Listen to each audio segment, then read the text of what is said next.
And we're back. We're back, but without a face camera right now, as it looks like I forgot to turn it on before today's stream. A little bit underslept myself, had a really good training day yesterday, but paying the price in spades today, as I feel like anytime, ever since like getting into like my sort of mid to low 30s, anytime I have like a tough training session, the next day I feel like I'm actually recovering. You know, you don't just like snap back from it. Take some fucking time, man. Getting old sucks. Got gray hairs everywhere. Gray hairs all up on my ball sack, all up on my face, all up in my hairs. For what hairs I have left. But we have some very important magic internet money to be talking about today. Now, don't we? But, you know, realistically, Bitcoin's done very little since actually even the last few days. Ultimately, I still think that all of this is just a major setup for the next few months to come, and kind of the next, I don't know, the next 10 or so days, I think it's still going to be kind of boring overall. Bitcoin just floating here, not really breaking ranges to the upside nor the downside, just kind of floating sideways with a slight upside bias coming into Q4, assuming that things just do hold above about 109 before end of month here. It's another, 11 days left to go in the month of September, so I guess a lot can happen during that time, but it does feel like kind of a still a quieter time for this asset class. What's up, Mr. Mo Collections? Here since 2017, still grinding. Fuck yeah, man. I am still grinding. Hopefully you are grinding as well, man. I just love doing this, dude. At this point, like, these streams are something that I very much look forward to. I mean, it's like one of the highlights of my day. For one, it's like social time. For two, I don't know, man, it just kind of keeps me sharp, you know, always trying to figure out this massive puzzle piece that we're always looking at over here. But recently my attention's actually been pointed towards creating a more long-term investment type tool that will kind of give you a good indication as to, you know, good value areas for a long-term, you know, potentially very, very long-term positions, which hopefully can be applied to just about anything. But in this case, I got it applied to Bitcoin, obviously. Now, I am working on this with Mr. Pesto from the Discord. Again, one of the best of the best, very fucking talented.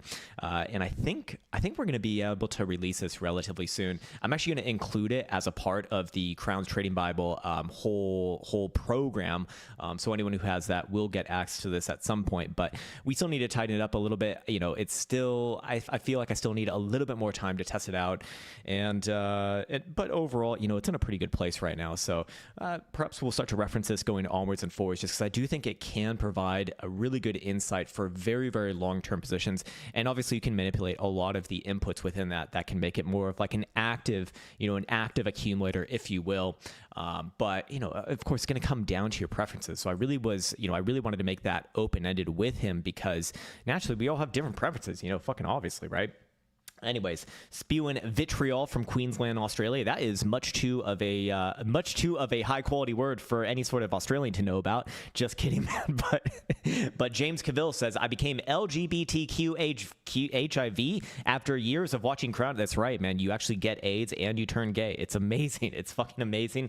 But that's what we're here for. Nowadays, it's all good. And Elsa needs her message pin. What's up, Sanaz? Good morning to you. See a lot of OGs in this cave. I always love to see that, man. I always love to see that. Just waiting for that message to be posted. Let me just make it live over here. There we go. Mr. Van Duysen, good morning to you, man. Micah T, Optimus Prime. We all love Optimus Prime. We all love Optimus Prime. And fuck, did I forget to turn off my VPN? Look, I'm going to turn off my VPN really, really quickly here. So I'm just going to warn you in advance. The stream is going to boof air for just a moment, and then it'll come back, hopefully. But one moment, it's about to boof air from right now. I even see a message from Elsa right now, because she is lazy as usual, getting everything wrong, and that is her fault. So we'll just wait for the stream to come back. Should just take a moment here, and then we are good to go. In fact, it looks like actually, oh wow, that's actually very strange. Bless you, sir. But I guess I'm just trying to reference things over here, but it looks like actually one of my screens is kind of frozen, so I'm just going to refresh it. Hopefully it doesn't fuck things up too much. You never know in the good old YouTubes here. I need to turn up my microphone a little bit as well, perhaps, as that has been an issue in the past. What's up, Mr. Team Dave? Lucas Mendez, Brazil Green Mate. Brazil Green Mate? I don't know what that means, but sure. Anyways, I'm sipping on some of this cold brew here. You know who told me about cold brew is Crypto. He was like, I can't do his German accent. I really wish I could do a German accent, because it's so fucking funny, even though it's not funny. But it makes everything that you say funny. He was telling me about cold brew and how it's not going to fuck up my my shits, and I'm like, I'm in, man, I'm in. And you know what? It actually is true. It works really, really well for that exact purpose. Ryan says, "Hi, Crown. I really enjoy hating your live streams and splitting on your face on my screen." Whoa. Okay. Well, I mean, I guess it's your screen, so you're free to do whatever the hell you want with it. I will pin your message, okay? You relax, and I shall find it. Can you actually repost it, Elsa? Because I don't actually see it right now. One of my screens actually froze there, so nothing came in for a few minutes. But yeah, sound cutting up a little bit. Yeah, I will. It should be better now, man. I just need to remember to fucking deep throat this this massive BBC-sized microphone right here. But other than that, it is my fault on that regard, so I do apologize, ma'am. Absolute hate from Canada, making me wake up at this goddamn hour now, says Gwinto. He must be on the west coast of Canada, because obviously if you're on the east coast, man, it's not so early. It's 9:16 a.m. It's not so bad. It's a good time to be awake. We love being awake right before the market opens. That's the most beautiful thing about this time zone, being in the Eastern Standard Time Zone. It is the best fucking time zone for markets, of course. Best fucking time zone. Elsa spamming messages. She's gonna be bonked. That's right. She's gonna get bonked later, though. That's for sure. Anyways, coffee plus theanine. Yeah, I've actually heard of that combination. Honestly, the cold brew, though, I feel like is a lot smoother just in general. But yeah, I have, I actually have employed that combination myself, and it definitely does work with like kind of getting rid of the general jitters that you get from it. I'm in Vietnam. Good night. Great country. Hell yeah, man. It's actually super interesting, man. There's a lot of American expats in Vietnam, and you would think Vietnam, like, it wouldn't be the best vibes between Americans and the Vietnamese, but they're just, I guess, they must be very, they just move ahead, I guess. They can forget the past real fucking fast, man. More power to those people, man. It looks fucking beautiful there, by the way, as well. I have looked in a little bit myself. But yeah, man. Anyways, intro music is way louder than your mic. Yeah, sorry about that, mechanic. It looks like my mic is just overall kind of fucked today. So yeah, like I said, I didn't do the best job of setting up before this one. Imagine hating so hard and still watching stream, lobotomized redact. I think these people are just having a joke, but all good. If you do hate it and you watch it as well, I appreciate the engagement, I guess.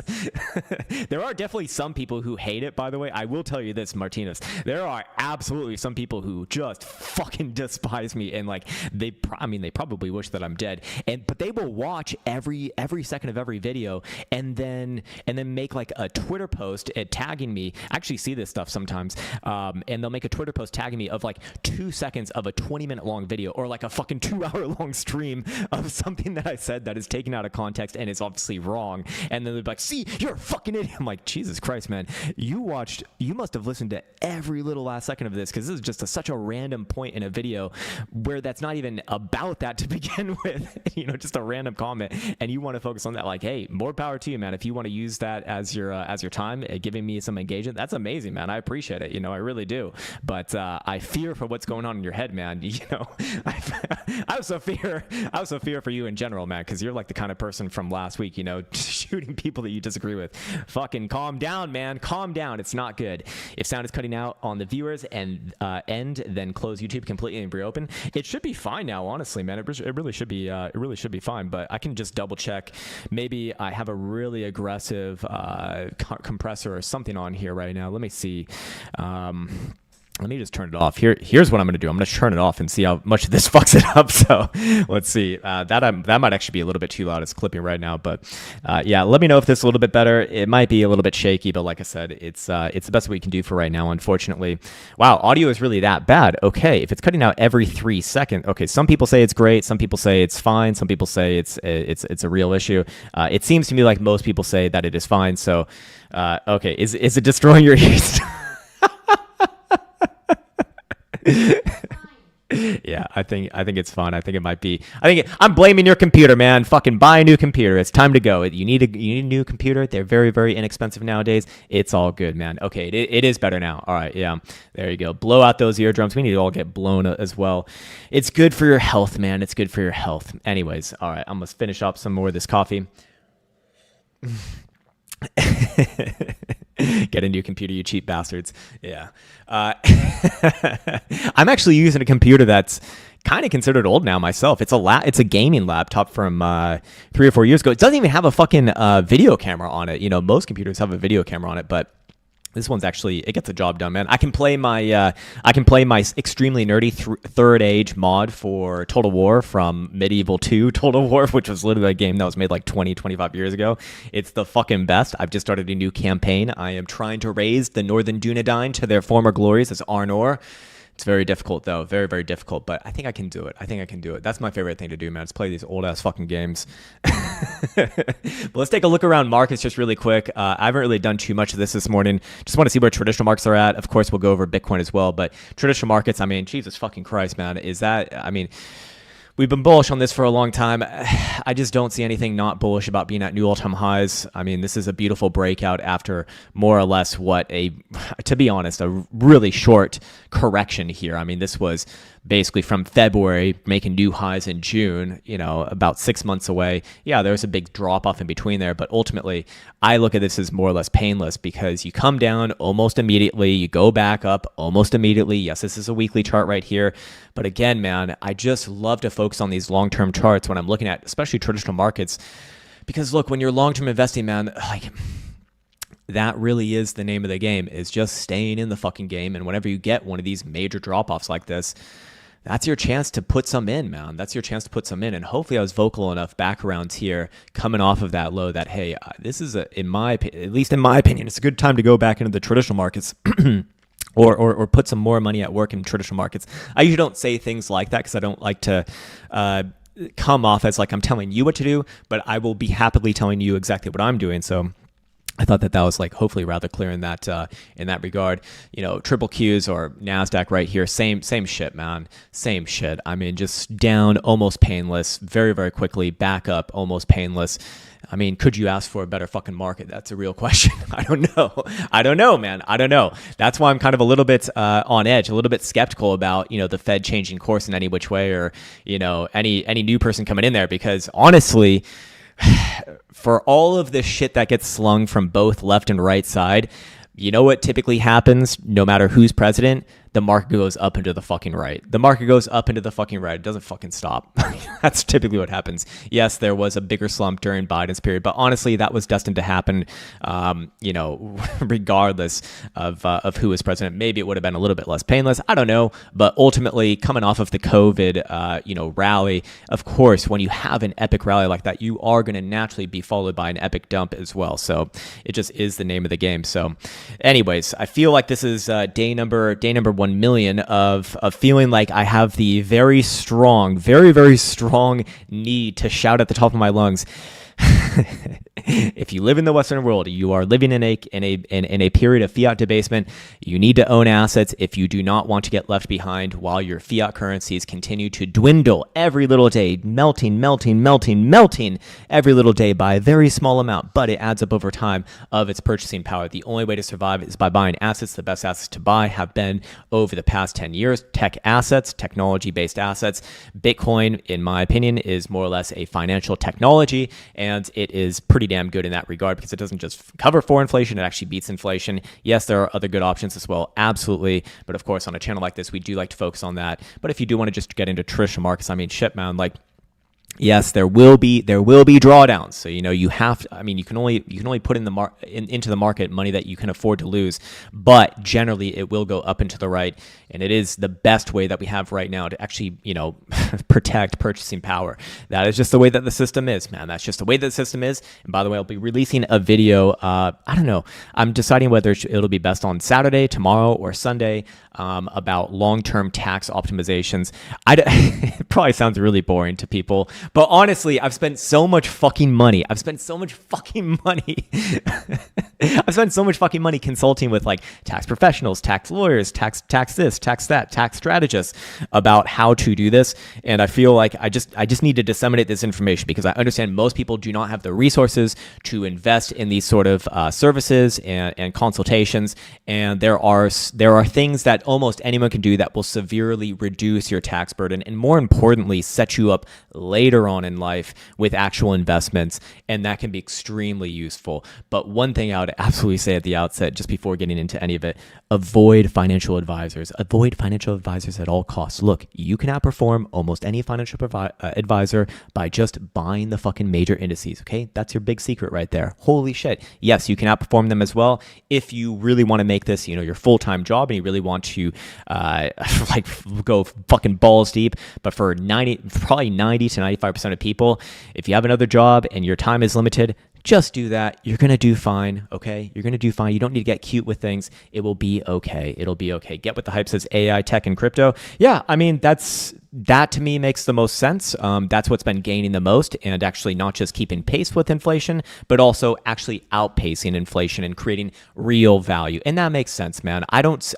how you could see it any other way, because technology is the one thing that is always moving forwards. Like, we as humans are the sex organs of some sort of technological god that continually wants us to, I guess, improve technology to make our lives more easy, more efficient, more this, more that. And it just naturally is something that humans want to do for some weird, bizarre reason. We're never just going to like sit there and be like, yeah, this is fucking good. Yeah, well, this is good. Having the iPhone 1, that's good enough. It's like, no, we never stop there. We never fucking stop there. I don't even know why. I cannot explain to anyone why that is. I don't know why it is. It just is. And I think that most people probably feel that. I mean, unless if you're some sort of monk living in, I don't know, Thailand or something like that. But even then, man, those guys still want the newest iPhone, I'm sure. They need to scroll Twitter too. They need to do that as well. Have I seen the new iPhone? Actually, no, I haven't seen the new iPhone, and honestly, I don't give a fuck about it as well. I'm not an Apple fanboy. I don't like that. I don't like their stuff, man. I don't like their stuff. I love to see the 1-day 5 EMA break today. Says Mr. Van Duysen. The 1-day 5 EMA. I don't know. Is this of some relevance? I'm just curious. Let's see. Oh yeah, for a correction. Well, I don't know if I'd necessarily look at that as indicating a correction incoming. I still think it's going to be basically Wednesday's low.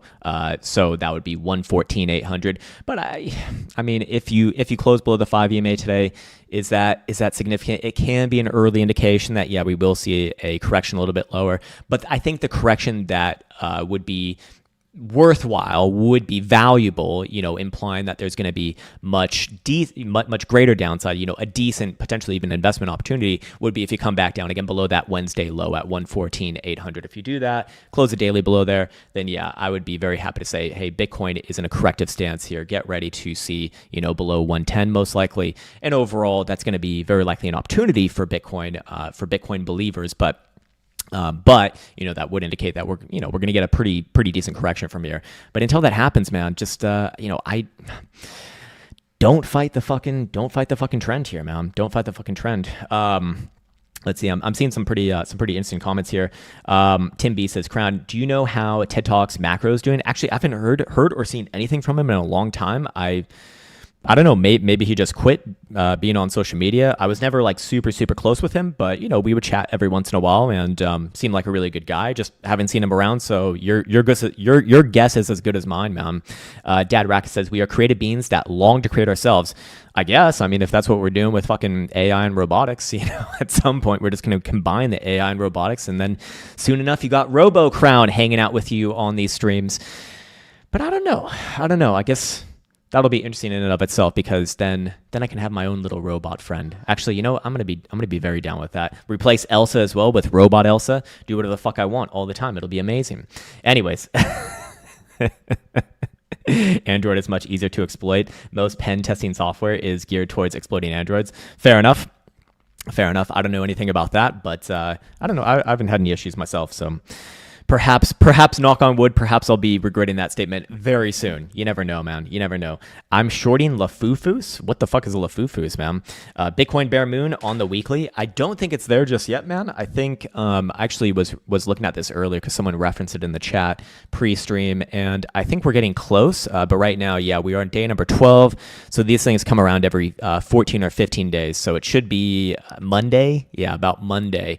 This coming Monday, I should say, the 22nd of September, there will be a bear moon. So does that play with, correction first, continuation later? Could be, yeah, very well could be. But like I said, I want to continue to use that Wednesday low as a big pivot point going forwards from here, to decide if we're going to get a real correction in that, in that time frame. Because until then, I feel like this can take many different forms here. Ultimately, assuming September closes green, as we went over in yesterday's video, I'm just generally going to be bullish in Q4 of this year. It just means that any pullback that we do get, I'm happy to go balls deep. Well, maybe not balls deep. That can have the wrong insinuation. People are going to start to be like, oh shit, I should go in and leverage. Like, no. You cannot hold long-term positions on leverage. You crazy motherfucker. Do your homework. Look at the history. You will get wiped out most likely, unless you're using like extreme low leverage, and even then you will never be able to hold that position for forever to begin with. That is a complete fucking farce. I absolutely fucking hate it when I see big influencers talk about, getting the dream position, the unicorn position where you just buy once and you never look back. That does not fucking happen. Or if it does happen, it would be a spot position. It cannot ever be on a altcoin because altcoins just naturally go down into the right over time. So, taking that bet is a losing bet 99% of the time. Yes, every once in a while, someone will be a big winner long term. But realistically, you can only do that with long-term uptrending assets, and you will only ever have a long-term uptrending asset or confirmation of that if you've seen that asset survive for, at least 2 or more cycles, which almost none of them do. And of the ones that do, almost all of them lose value versus Bitcoin, except for, I believe, 2 of them that we've seen, which are exchange tokens, which who knows what the fuck the story is with those things to begin with. Because I don't know, man. I have my skepticism with that shit. Anyways, so there's a chance. That's right. There's a chance. You could 100x to $78. No problem. That's right. As long as you're cool with you losing it, man. As long as you're cool with losing it. Balls deep. That's how you ended up in a shoe closet. That and too much weed. Fair enough, sir. Fair enough. Yes, indeed. That's, am I living in a shoe closet? Well, that's one interpretation of this, but I ain't fucking doxing myself. So you know what? You're allowed to think whatever the hell you want to think, sir. That's fine by me. Will Dembot have good tang? Will Dembot have good tang? I don't have any fucking clue what you're saying, sir. Your version of English is over my head. Zonkert says, Crown, is BNB a shitcoin? I mean, to be fair, it's one of the only things that actually has beaten Bitcoin in two cycles. Here, if we look at BNB versus Bitcoin, it came around in 2017, 2018, had a big rally right there, put in a low right here for the cycle, rallied up to new highs in 2021, and thus far has put in new lows for this cycle, has not put in new highs versus Bitcoin this cycle. So I would say the jury's still kind of out on this one, but at least it holds up better than most as it stands right now. So, I wouldn't put it in, I would have to say that this one would actually be, as of right now, certainly one of the better ones, if not among the best ones, because, I mean, again, very few things can even hold higher lows from cycle to cycle. But of course, this one has not made new highs from cycle to cycle. So in another way, it's not necessarily like beating Bitcoin, it's just not losing, over a couple cycles. So we won't really know until the end of this cycle, I suppose. But there is a chance for sure. There is absolutely a chance. This is one of the few ones that even does have a chance to perhaps even beat Bitcoin in multiple cycles, because that in and of itself is a major feat. Will them bots have good tang? I don't know. I don't even know what the fuck that means, dude. But if you're talking about this over here, you probably could figure out a way to automate this. I don't know. We will figure that out later. For right now, we're still just what's called, figuring out the actual settings that we want to include on it. I still heart Ethereum since the beginning, says Miner Dude. My fucking man, what's up, Miner Dude? I know you love the Ethereum. I know you love the Mr. Butyrol. I know you love that shit. Fair enough, man. More power to you. Everyone's entitled to love whatever the fuck they want to love. You're entitled to love who you want to love as well. You can be as gay as you want, and you can be as Ethereum as you want, and perhaps even they're the same thing. But yeah, man, I mean, overall, this chart still, it's like you're grinding up against all-time highs. It's not bearish in my experience. Yeah, there's like the correction here that can go on for a while. Maybe it even takes another month. I don't fucking know. But ultimately, this is a chart here that has put in a higher low already around the prior highs. Thus, upside continuation to new all-time highs is significantly more likely than anything else after this period of consolidation. But like I said, this might take a few weeks, might take us a couple months. I don't fucking know. We shall see. We shall see indeed. And I'm going to sip a little bit more of this right here. Spencer Smith says only 700 watching. Not bullish enough. Not bullish enough. Is it bullish enough or is it not bullish enough? I don't know, man. Recently, it's been pretty quiet times. You know, you have to understand for the average person, Bitcoin, it doesn't really matter what price Bitcoin is at. It matters how much it's moved in the last, couple weeks. And if it hasn't moved more than 10% in the last couple weeks, most people don't give a fuck. Most people really don't give a fuck. So, yeah. Oh, okay. So OG1 has actually translated this this talk. He says he wants to know if the robots will have some good pussy. Well, I do hear that the robots are going to be having some sort of a fleshlight attachment, so that very likely is going to be good. I used to be an owner of my own alien fleshlight, and honestly, when and actually I did own this. Okay, this is a true story. All right, I owned the alien fleshlight. I wanted it because it was blue and because it was also very convenient in a little compact fleshlight container. And yeah, this is when I was with you, and I was living in Chicago, and I was in an apartment. And I was about to move over to Elsa, so I was going to leave the country, right? I was going to leave the country, and so I decided instead of just dropping my lease and having to pay like 3 months at the time to I guess get rid of my lease, I decided to sublet to a very nice little couple, okay? And honestly, I did some terrible things. I'm not proud to admit. And one of the things that I left in that apartment before I gave them the sublease and before I left the country and never heard from them ever again was I left that used fleshlight somewhere in the drawers there. And I didn't do that on purpose, to be honest. I didn't do it on purpose. I wanted to take that, okay? I really wanted to take it. But then I felt, a big cognitive dissonance as to how should I handle this situation, because I want my fleshlight. I am now in a different country and I need my fleshlight, but I don't want to let these people know what it is, because they probably don't know, because they were the most these people did not seem like they would know what a fleshlight is, okay? Let alone a fucking blue alien colored fleshlight, all right? It might throw them off a little bit. Why would I want to take it if I'm going to go live with you? Because it is a possession that has sentimental value, Elsa. That's why, okay? I've had many intimate times with that, all right? Do you think I'm just going to throw it away, all right? Would you want me to just throw you away? Like, no, okay? So just apply the same logic to you. What? Because you're... It is true. They are robots. Anyways, it's one of those avatar toys. Yeah, they also have vampire ones and Frankenstein ones, which actually don't really look that much different, to be honest, and zombie ones. But the blue one was truly unique. That was a collector's item, and I mourn my loss there every day. It's actually quite awful. Anyways. Hey, all good crypto yield pro. That's awesome, man. It sounds like you're probably in the DeFi game or trying to get some of the old yields there. That's awesome, man. That's a bit of a different thing than what I do, but fair enough, man. Hey, more power to you. It's good. It's good to get that information out there, man, because those sectors, they are quite intimidating, even for me, man. Like, it shouldn't be that intimidating for someone like me who's been immersed in this in the sector for years now. But even then, I'm like, what the fuck am I doing? What the fuck am I looking at? Am I actually just destroying everything? Maybe I just don't touch this at all.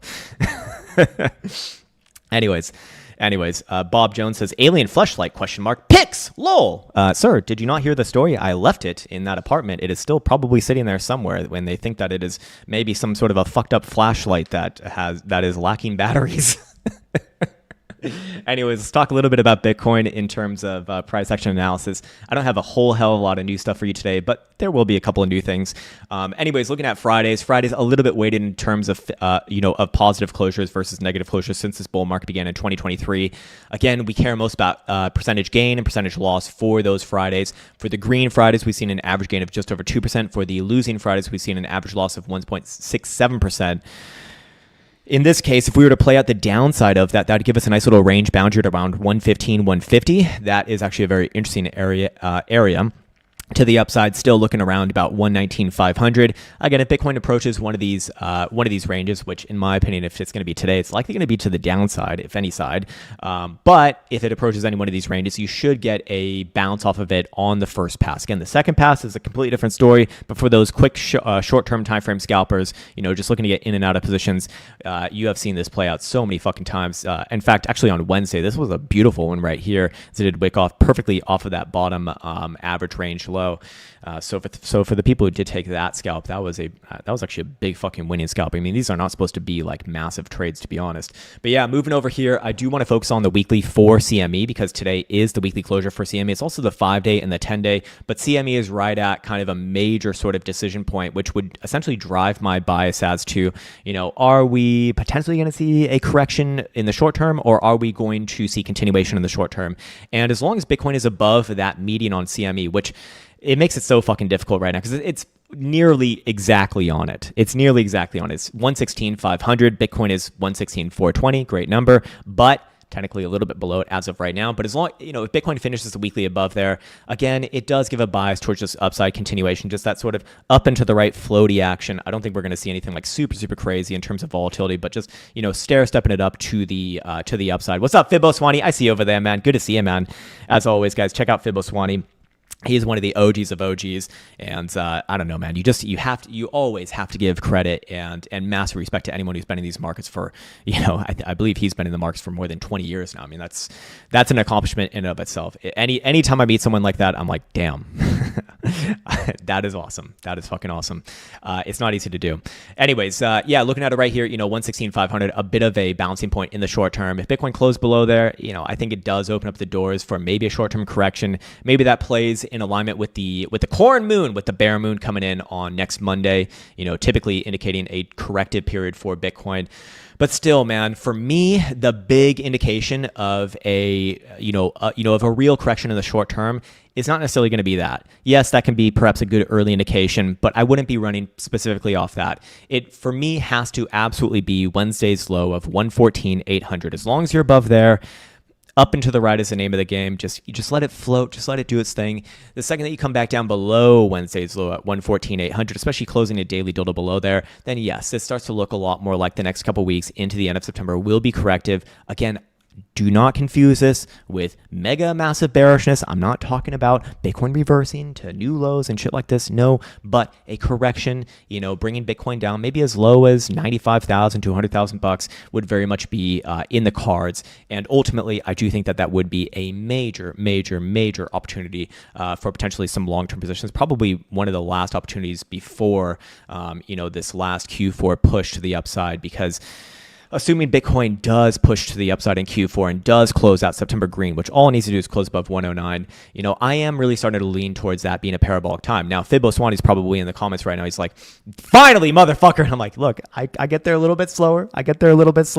But yeah, that's kind of my scenario for something like that happening. It really hinges upon Bitcoin's ability to close September green, because the stats that we looked at yesterday, in my opinion, are really, really, really, really, really powerful. But even the stats that we looked at regarding interest rates and cutting, that likely is going to be good enough on its own as well, because that would imply the next 30 to 60 days probably going to be a green period as well. Now, 30 to 60 days, still, you could have a correction in between there and still theoretically be green by the end of that 30 or 60-day period. So that's what kind of makes this, a little bit more delicate. So that's why I'm putting, a big emphasis on that low from Wednesday. As long as you're above there, I guess, no major correction to be aware of. Coming down below there, okay, decent correction should be inbound. On top of all of this, we should be aware that the weekly time frame for CME did print hidden bullish evidence last week. In order for this one to really keep it up, though, we'd really expect Bitcoin to finish like decently above 116.5, because then that starts to look a little bit more like a rejection. But again, a little bit too early to kind of judge that one. 5-day time frame and 10-day time frame, like I said, are closing today. 5-day time frame, still above all major moving averages. Again, as long as you're above about 115-ish on CME, hard to be looking for any sort of meaningful correction, I would say. 10-day time frame, same thing here as well. This one actually looking a little bit stronger, to be honest, but this one will be closing a little bit later today. Not really much to make out of it other than that, to be honest. Moving on from there, where is my momentum charts? There we go. Momentum charts, yeah, if Bitcoin doesn't continue right now, short term, you could make the argument for a correction again below 114,800. We will see this cross the downside for the first time since, mid-August, which was coming off of the last high, which Bitcoin came all the way down to about 107. Nearly a straight line as well, but this one will continue to the downside as long as Bitcoin's below 117,850. I could tell you right now, the easiest, the market could make today the easiest if it just closed above, especially like 117.5 to 118, that would start to look really convincing that we're going to see, you know, a real push to the upside, 2 new highs before any sort of a real correction. But for right now, you know, there are some things in the background that do suggest, yeah, if you come back down below that Wednesday low, you know, we could get a pretty decent correction. You know, we're talking like 10 to 15%. And that, in my opinion, if you're, you know, if you're looking for the long term, like that's pretty significant. Obviously, if you're in the short term as well, that's extremely significant. But again, I do believe that it would be very likely an opportunity because I don't think that Bitcoin's put in the all-time highs here just yet or anything like that. Still think that one comes a little bit later. 5-day time frame is going to continue to show downside as long as Bitcoin's below 120. This is for CME. So again, that one not looking great in this case. 10-day time frame also closing today is going to continue to the downside as long as Bitcoin's below 123. Bi-weekly time frame is not closing today, I don't believe. Yeah, it's not closing today. It'll be closing next week, but this one is also angled to the downside as well. And then we got the 3-week time frame, which is also angled to the downside at 118. So it does make me a little bit considerate that if Bitcoin really fails to push here, you know, those have been good corrective signals throughout this whole cycle. I mean, all of the turns to the downside in the critical zone throughout this whole cycle have all begotten these, you know, multi-month long corrections with, you know, pretty significant drawdowns, again, particular to this cycle, which have been between about 20 to 30%. So, you know, if we were to take that off of the current high, that puts Bitcoin, like I said, somewhere between about 95 to 100. So I do think that that is still in the cards. Again, my sort of line in the sand is that Wednesday's low. But until then, you know, all this stuff kind of takes secondary to the general trend here and the general sort of momentum. So again, Wednesday's low, 114,800. Big focus on this channel. As long as you're above there, generally good. Below there, yes, big correction likely inbound. Somewhere between, you know, I would say 107 on the lower end to maybe as far down as like 95 or maybe even low 90s. Definitely possible there as well. But yeah, a lot of things to be aware of kind of in the short term, but it feels super fucking boring, to be honest. It really does. It really feels super boring. So I'm actually kind of interested today to check out some of the Bitcoin corollaries, especially some of the shitcoins as well, just because, you know, if they are showing a more high probability direction, I think that would kind of help with more of a short-term bias. And of course, I always want to remind myself that the 4-day strategy over here that we've been going over, this one is still active. This one is still viable. It's not, this has not been invalidated or anything like this. Sorry, let me actually go to the 4-day time frame, not the 5-day. So, you know, at some point we will see that correction. It's just the longer that it takes. Oh, whoops, I'm on the wrong, I'm actually literally on the wrong fucking thing right now. Hold on. Where did I put it? Yes, there we go. You know, at some point we will get that correction. It's just the longer that Bitcoin takes to play it out, the higher that the target will be for any sort of corrective movement. But right now, you know, would show a value area somewhere around like 105 or so if it were to happen from this exact stance. Anyways, let's get into, let's actually look at some of the other Bitcoin corollaries, like I said, and then we'll get into some of these shitcoin requests. But I want to look at, let me go back to this chart actually. See, I'm all over the place today. The lack of sleep not helping me out on this one. But yeah, looking at symbol IBIT, I am curious to see if this one has any sort of obvious indications that we're not seeing on spot price action. And you can immediately see that, you know, momentum oscillators are in a completely different destination than what we just looked at for even CME. This one will even show a weekly fresh twist back onto the upside on stochastic momentum if Bitcoin finishes the day above 66, 69. Great number right there, and very, very close to it as well. You know, whereas mark that against CME, which is all the way at 118. You know, not impossible, but that does feel significantly further away. Again, it's a long day left to go, 7 hours, 21 minutes, and 23 seconds and counting, but those would be some, if those pivots were met, that would make it extremely easy, in my opinion, to just say, hey, Bitcoin's going to float up to new all-time highs. And whatever correction we're going to get is going to be coming in later. And that means that, again, that corrective target is going to be much higher, you know. So it all depends upon when that actually does start to fire off. So again, just for the millionth time, I'm looking at that Wednesday low. That is a big one for me, 114,800. As long as you're above there, just let it float. Just let it do its thing. Below there starts to look a little bit more like a deeper correction, which in my opinion still would be a better scenario long term, because a correction here spanning multiple months, you know, correcting below the all-time high, going sideways for a while, in my experience, would set up Bitcoin for a much more prolonged market cycle, and again keep this thing from going parabolic, which in my opinion is honestly the better route long term. Because anytime you go parabolic up, you're going to go parabolic down. That's the ultimate issue with it. So up until now, it's been very, very, very, very, very uniform in this step up behavior here, and it's been really beautiful to watch. I mean, that's a good thing. That's a sign of a maturing asset. That's a sign of an asset that is stabilizing. Yes, the volatility is going lower, but ultimately that is what is guaranteed to happen over time if Bitcoin does accomplish its goal in perhaps displacing something like gold as the major world reserve asset, or just a reserve asset in general. It doesn't necessarily need to replace gold, but just acts as that in a general format for, most companies, countries, these sorts of things. At that point, obviously the volatility is going to drop off because you just got so many more people in this. Same reason why, gold is not that interesting for crypto crazy people to look at. Even though it does move, it just doesn't move that much, because the market cap on that one is what, like 10x what Bitcoin is, or close to 10x what Bitcoin is. So of course, over a long period of time, that's effectively what you can expect for Bitcoin. You're going to get very, very, very boring ranges, at least to what people are used to right now. But that ultimately would be a marker of success. Like, that's kind of the crazy things, man. Billy Boombats says, so much news, negativity, and bots. How do you wade through all of it? Just don't listen to it, man. That's the way.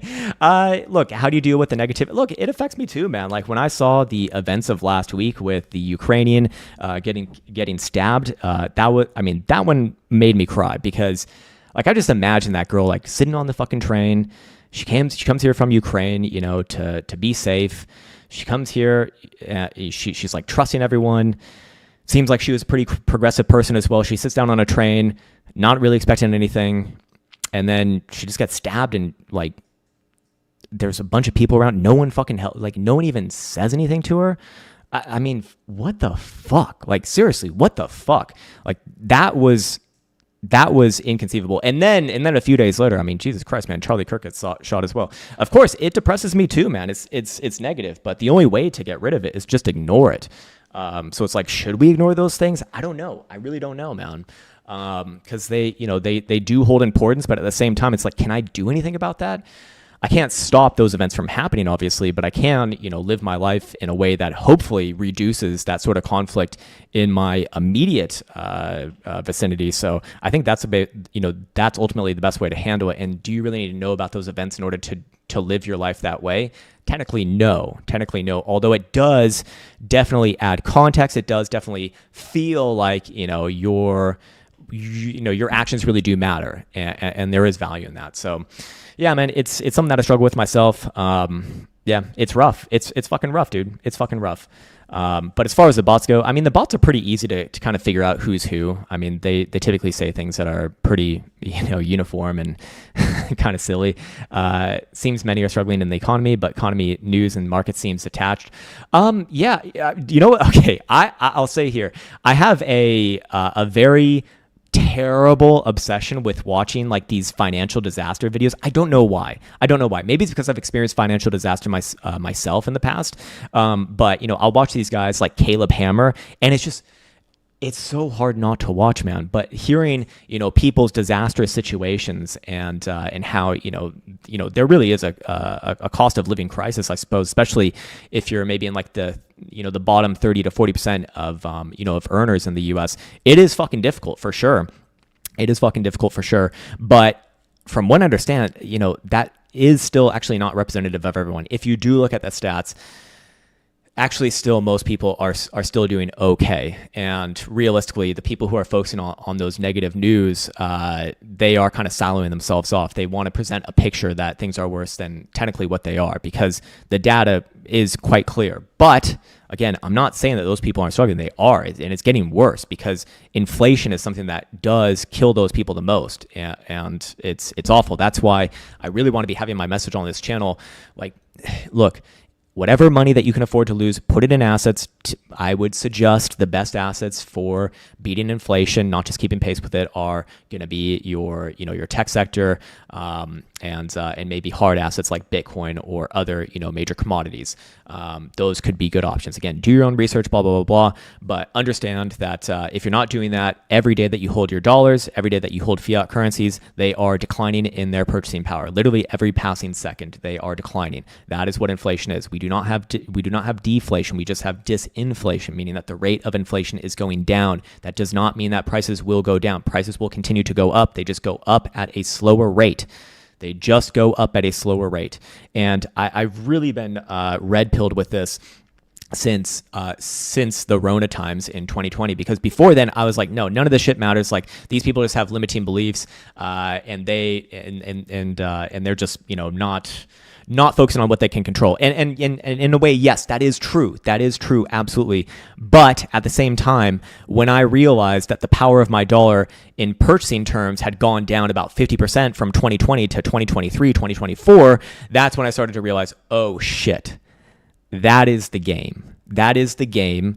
And anyone not playing the game is going to lose. And the unfortunate reality is that no one really teaches you that game explicitly in school. Most people don't even know it, so parents don't even teach it. Like, my parents didn't teach me this, and my parents weren't poor or nothing. Like, they were decently well off in a way, but they didn't know these things. They didn't know these fucking things, or at least they didn't tell me. And when I come across people, like, they typically just don't know these things to begin with. I feel like I'm talking fucking Greek to these people. If I do, if this topic does come up, I mean, you have to be a real fucking nerd for this topic to come up, to be fair. But yeah, that's what it is. Yeah, just be kind and treat people how you'd like to be treated. No room for negativity. Yeah, I mean, but then again, I mean, there are situations where you will be faced with negativity, and there's no way to avoid it. But you can still choose your response, to be fair. So yeah, I guess there's always that. Ebonics from Philadelphia, and also, hey, fuck yeah, man, we love Ebonics. How you? I don't even know Ebonics anymore. They actually teach Ebonics in schools around where I grew up, man. I'm not even fucking joking. It's actually insane. It's actually insane. I mean, yeah, schools don't teach you much to get ahead. Well, also, James Hicks, if schools taught you how to get ahead, then everyone would know, and I guess would you really be getting ahead?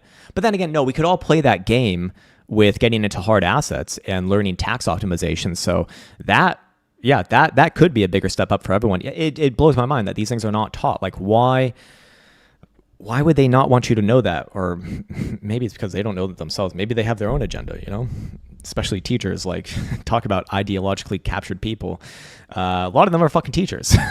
Anyways, I'll get into some of these super chats and we can talk some more shit as well. But as always, Mr. Steven Schickman is first. He's looking at Doggy and Ethereum, daily, weekly, higher time frames. Let's see what pops up for Doggy first. This one did hit our 30-cent target, which we've been having. I felt like that was going on for a long time. And we did say early this week, this thing likely to drop back down to a quarter. It did get down to 25.74. Okay, so close to a quarter, I'd say. If you're looking for that pullback, that's more or less already happened. And I would be looking at, again, Monday's low as a big pivot point for Doggy Coin, meaning that I'd generally be looking for this thing to float up and to the right. The weekly and monthly still look overall fine to me. Again, my rule is on the monthly, as long as above all major moving averages, it's bullish. Monthly, or at least it's not necessarily bullish, just don't be bearish. And then monthly momentum is actually about to freshly turn to the upside at the end of September. And the weekly, again, just getting a reconnect with that 5 EMA right here. I mean, to me, that's like, if this thing is bullish, that should be the low. So if that should be the low in a bullish environment, then that means that this is a good pivot at about 25.5 cents. So as long as you're above 25.5 cents, I'm just looking for this thing to float up and to the right below 25.5 cents. I would say that this thing is in the process of actually failing and getting ready to have a major move to the downside, as it does fail all major moving averages and turn into a real reversal. But that is the less likely thing to happen right now because of all these higher term trends. So yeah, in the short term, does it come down a little bit? Maybe, maybe not. Just again, keep a keen eye on this low, because that's where that's where I look at this market as kind of pivoting for Doggy Coin. Looking Looking at Ethereum, I imagine it's somewhat similar. Again, you got Wednesday's low. I would say the same thing on this one as I do about Bitcoin. If you do take out Wednesday's low, I think you're almost guaranteed a correction down to about 4150 to 4200. But until then, just let it float its way up and to the right. This is, as it stands right now, a higher low. We just have a reconnect here on the weekly 5 EMA. Yes, things are really, really extreme as it is right now, but you can expect extremes during extreme moves, and this is very much an extreme move, and it's typically actually what things do look like before a breakout, to be fair. Monthly time frame, again, things continue to the upside right here. Could it get a deeper correction down to, closer to 4,000? Definitely possible, but assuming this thing just closes anywhere above 4,400 by end of month here, I think it's really setting up for new all-time highs Q4, probably even in the early portion of Q4 if I had to guess. But yeah, keep a keen eye, again, on that Wednesday's low. Below Wednesday's low, I would be looking for a deeper correction, close to about 4,200 or maybe 4,150. Probably bounce there, come back to it after that. Just not really concerned about this thing as long as you're above, let's just call it 4,000, easy number to say. So yeah, just let it stair up its way up. Again, this thing was nearly vertical from the lows. Now it's actually spending a little bit of time consolidating. That's very, very common after you retest what is more or less an all-time high. So no major issues there. I see a super chat from Sech D, but no message. So I appreciate that, man. But feel free to have a message as well, sir. Sech D. All right. Okay. I will go find it then. Okay. He's having a lot of issues with writing his message, though, apparently. Euro versus Brazilian real. Oh, nice. Okay. This is some pretty exotic pairings here. Obviously not the euro, but Brazilian real. I don't think I've ever looked at this one, to be honest. All right, so what did we notice here? Euro is in a long-term, multi-decade uptrend. So overall bullish. Short-term is a corrective here. Yes, retested this high over here, which was preceding this major breakdown. So does it correct a little bit more? Maybe. Hold on. Am I on? No, I am on. Okay, let's go down to a daily perhaps. And okay, looks like a double top long. Okay, so you are very, very long term. Let's go to a quarterly in that case.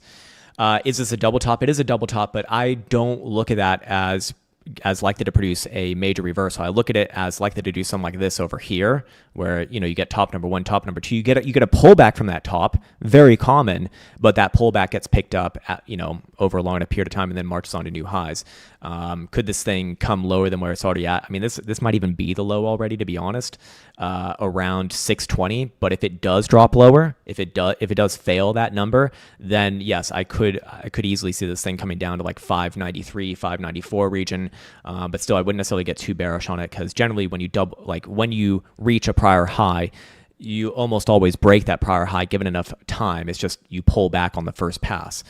So definitely something to be aware of, because if it sounds like you're very long term here, and I wouldn't take that as like a major reversal sign. If anything, this is just a really fucking bullish chart, to be honest. So fair enough. Take a sip of this water. Really good one. Tom Struck says, "Hola, Zers, best witches, Aussie dollar versus US dollar." Okay, we're starting this one off with a lot of Forex. That's good, man. Forex actually does different shit, so it's more fun to look at. Weekly here, popping right up into that weekly 200 simple in a long-term downtrend. I think that this is a beautiful place for another lower high. Aussie dollar is just a gigantic piece of shit to begin with. Again, not calling Aussie people. We love Aussie people, except for your accents. Your accents are nails on a chalkboard terrible, especially the woman. But great people, really, really, really nice people, actually. But your currency sucks dick, and this is a fact, unfortunately, because it's been going only down since when? Since 2012. So yeah, the US dollar purchasing power has been pretty fucking bad. But what's even worse? This damn thing. Anyways, do I think that this is putting in the next lower high right here? It's a beautiful place for another lower high. That's exactly where you've been putting in your lower highs since 2022. So for the last 3 years, been pretty fucking good at that. And yeah, it already looks like a rejection, to be honest, already. So fair enough. Also, that would effectively mean that this week's high is a really good pivot for this thing. So as long as you are below this week's high, look for this thing to kind of grind sideways and come back down. If it does take out this week's high, I would still be bearish on it overall, but I think that you get a sizable move up to about 69 cents-ish. Which is a big move for Forex. But that would still be a lower high and bearish long term. But yeah, man. Not the greatest long term. Tom Chuck's back. He's looking at September equinox, new moon, quad witching. Yeah, we do have the quad witching today, and the new moon will actually be on Monday. So, I mean, if you do want reason to be bearish,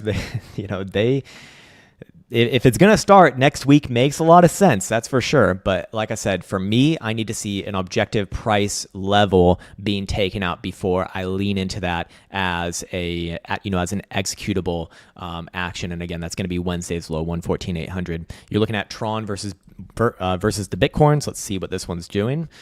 Let's actually maybe go to this chart perhaps. TRXBTC. There we go.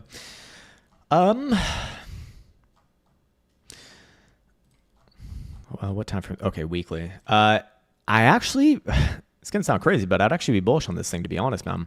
Especially as long as you are more or less above, what is it, like 290 Satoshis. Doesn't give you too much wiggle room there, but yeah. And again, that would be when Wednesday's low. So Wednesday's low going to be a nice pivot here as well. That also means if you lose Wednesday's low, I'd be happy to get bearish on this thing back down to 270 to 265 region.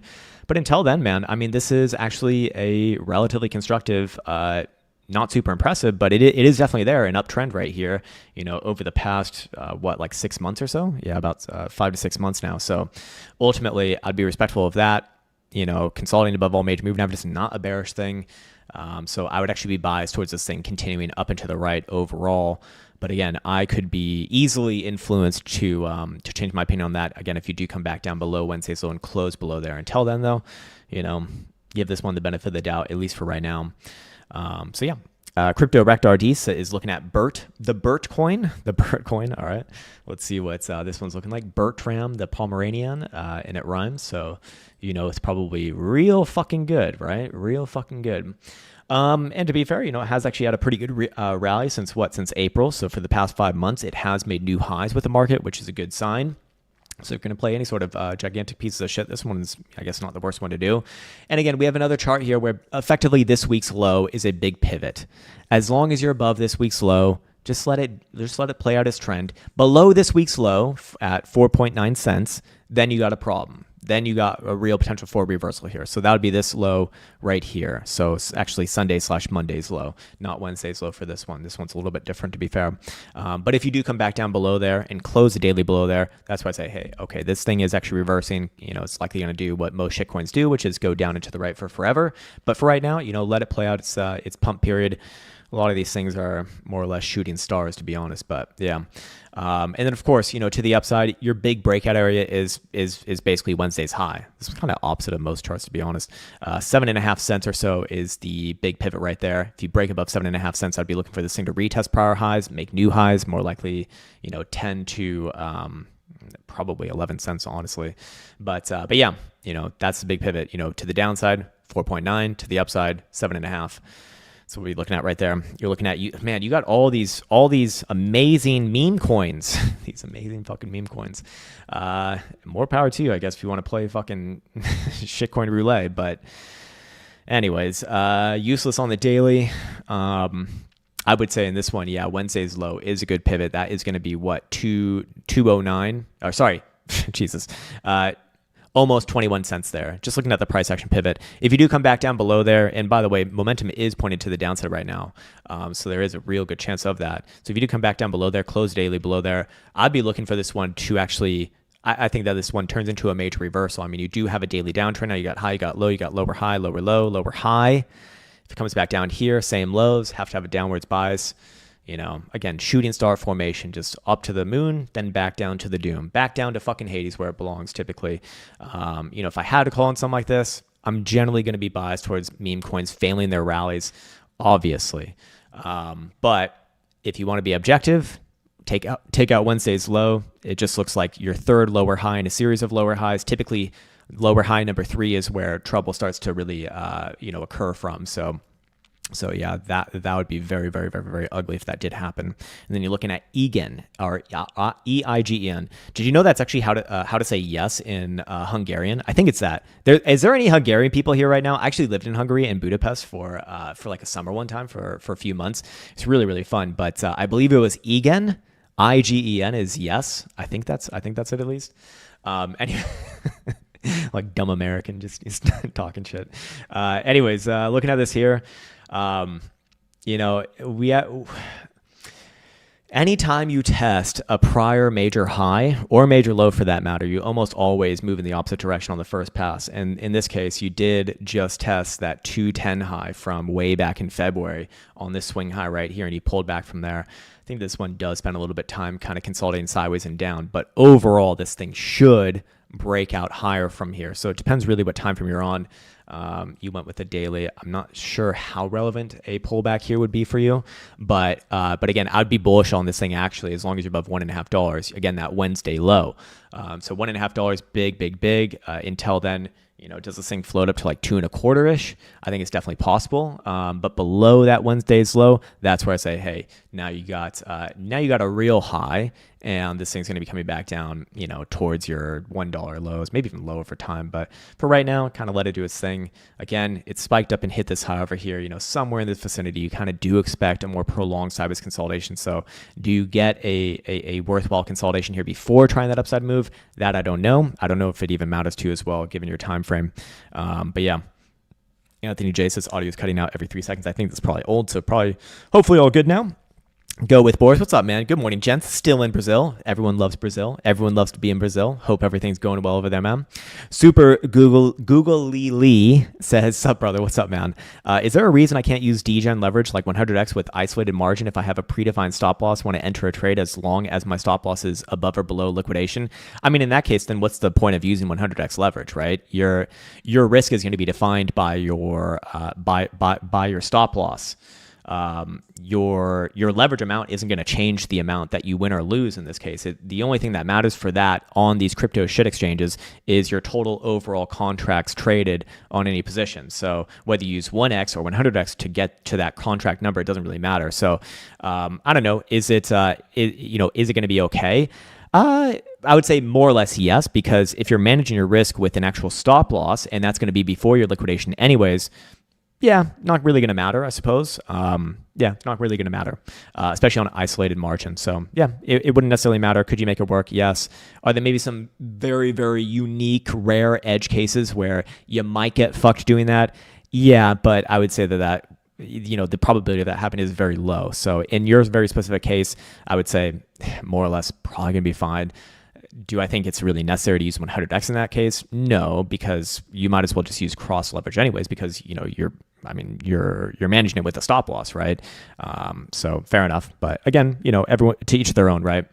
Anyways, Cloud the Busy says LSEG on London Stock Exchange. Got it. Okay, LSEG. London Stock Exchange Group on London Stock Exchange. Amazing. All right. Wow, terrible. Jesus fucking Christ, man. That is the dying swan formation. That is ugly as fuck. That is truly, truly atrocious. What a fucking god-awful chart, man.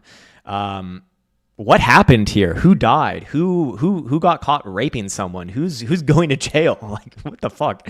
Look, you're coming down to a major moving average relatively soon at about 79.50. That's the 377 EMA on the weekly. This is a very high term time frame and also high period moving average. You're almost guaranteed to get something of a reaction around there. It's also just kind of around the median of this base that you saw from most of 2022. So very likely going to be a bounce there. Do I think it's going to be like your macro low? I don't know. It should very likely be a big bounce. I could easily see this thing going lower over time, but if it gets down there and then bounces, I mean, shit, man, it could bounce all the way up to like fucking 9,000. That's a humongous, tremendous move, and still be overall bearish because, well, now you get to play the game of lower highs. But yeah, man, I don't know how long term you are on this one. It's not really clear given your message, but I would be looking for a bounce relatively soon coming off of this region here. I don't think it's going to like spike too much lower than there before getting a big bounce. But, is that bounce going to be bullish? I mean, it could bounce up a lot, like I said, maybe even 9,000, but still a lower high. This is bad. That is a fucking nasty drop off, man. That is really, really awful. I'm genuinely curious, like what happened there. Cause I wouldn't have expected like, what is that? A 30% move, 40% move for something like this. Let's see. 35% move. So in traditional markets, that is like the sky is falling. John Dude says BBAI stock. Oh man. Is it fuck or not? It could be fuck. It might not. Hopefully it's not fuck, because this is actually something that was on my radar. I actually ended up not going with it. I went with a red cat instead. But yeah, overall pretty good. Pretty good. You know, I do like how the monthly is in the process of reversing here, or more or less already has reversed. You know, you got higher low right here. You already got a higher high. This seems to be another higher high and a higher low in the making. Yeah, that to me is going to be overall pretty good. You know, do I think you're going to pull back in the short term? Do I think you're going to pull back in the short term? Well, actually, you're very specifically asking about the long term. So look, in the short term, yeah, you might pull back, but I would be bullish on this thing, bullish AF, as long as you are above about $4.50. Just this base that you've been putting in here for the past couple months. That's my that's my big sort of pivot zone. As long as you're above there, this more or less is your next monthly higher low, and your you know, your long-term trend is up and to the right. Elsa, why are you so quiet back there? What are you doing? And why are you listening to what are you doing? Ah, okay. Elsa's figuring out if the audio is good or not. Well, I guess we'll see. But yeah, long term, actually, this is one of the ones that I was looking at myself, to be honest. But I actually did not go with it. I do not own this thing. I went with the red cat instead. It's kind of for like a similar sort of risk position. Let's actually see what that one's doing. Let's just see really quickly. Similar stocks, kind of like defense technology. Yeah, long term, it's got a lot more history of just bullshit over here, but I just kind of liked their positioning a little bit more of a fundamental play. I don't know which one's better. They're both very similar charts in the short term, to be fair. I actually think that BBAI is probably a little bit better, to be honest, man. I think you got the better pick than me. Kenneth says, been here since 2020. Fuck yeah, man. Can't appreciate enough. It's all good, man. I'm just doing my part, man. I'm just doing my part, talking some shit on the internet. Is the rally over for IREN 3 to 6 months out? Okay, so very long term here. Very long term. Is the rally over? That is a rally that is at all-time highs. So I'm never going to call a top when you're at all-time highs. Naturally, that means I'm going to be wrong, you know, at some point, because something has to top at some point at all-time highs. It's just how it fucking works, right? But this thing, look, I'm not getting any indication here that the rally is done just yet. Looking at the monthly, looking at the quarterly, I think that you will get a pretty nasty pullback at some point, maybe to low 30s, but that should be an opportunity. That should be a higher low. This thing is back above its IPO dump. I mean, that's usually a very, very strong signal for the long term. So I would let this thing just, again, float up and to the right. Even the monthly BBWP, which I don't know how much I trust on something that's this new. It just doesn't have enough history to really trust. Maybe a weekly, you know, it's getting up there, yes, but it can stay up there for a while.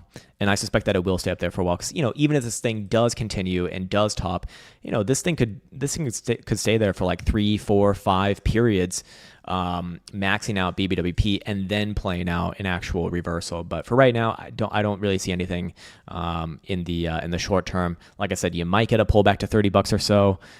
That, in my opinion, would not be problematic at all. I would only be concerned about this thing if you really came back down, like even honestly below like $28. That's kind of where I'd get concerned about this thing. Until then, it sounds like you're more long term and just kind of there for the ride. Just let it do its thing, man. Like that is a beautiful chart in motion to the upside. So fair enough, man. Do I think that you will get a top in the next 3 to 6 months? Probably. But I mean, again, that's pretty far away. 6 months out, most likely you're going to get a swing high and then come back down and then hopefully get a swing low, you know, or a higher swing low, I should say. But yeah, would I effectively be expecting like some sort of a swing high in the next 6 months? Probably, yeah. But would have to see it in real time.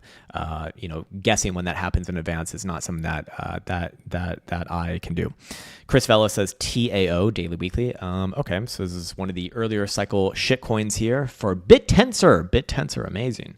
And what is it doing? Very little, unfortunately, which is typically the issue with most of these highly esteemed, amazing projects that are going to absolutely make you rich beyond belief. Very quickly as well, overnight. In fact, this one's just taken a few nights to get there, I guess. But I don't know, man. Look, like most things that are doing well are already the things that are doing well are already doing well, generally speaking. This one still has an overall downtrend. High, lower high, same lows over here.